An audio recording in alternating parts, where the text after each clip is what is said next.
Yeah, it's quite cool, I have to say. If the grandstands are packed, obviously then it's pretty cool. And Lausitzring last year, I think it was almost completely filled, so that's positive.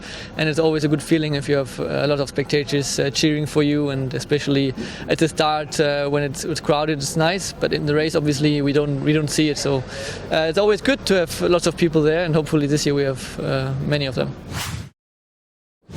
It's a quite a big difference from last year to this year. Obviously, with more power, you arrive a lot quicker to the corners, so your braking markers are a bit earlier, and as well the bumps on the track are a bit heavier. So for the car, it's more challenging. My first ever experience is probably already almost 15 years ago in a Formula BMW car. It wasn't very successful. But it was one of the earliest experiences I had in Formula racing cars was at Lausitzring.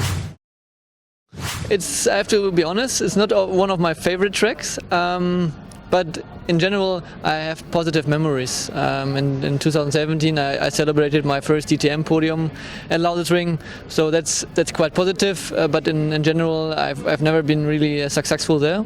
And last year we had this accident where the car basically rolled over. This obviously wasn't the positive one, but in general I think it's an okay-ish track. It's not, as I said, not one of my favorite ones, but it's okay. Yeah, it's very technical, also a bit slow in the beginning. So sometimes we as drivers we like quick tracks with no runoffs, and Lausitzring is a bit slow in the beginning, and you have a lot of runoffs. So it's not very challenging for the driver in terms of driving, but it's very technical. Probably braking for turn 1 is the best place to overtake because we arrive with high speed and have to decelerate up to I think 60-70 kph, so second gear, so hard braking. I think that's the best overtaking possibility.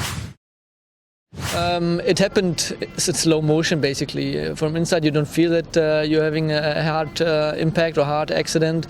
So I was basically preparing for that one when the car was in the air. You take like a safety position and you just wait for the car to stop.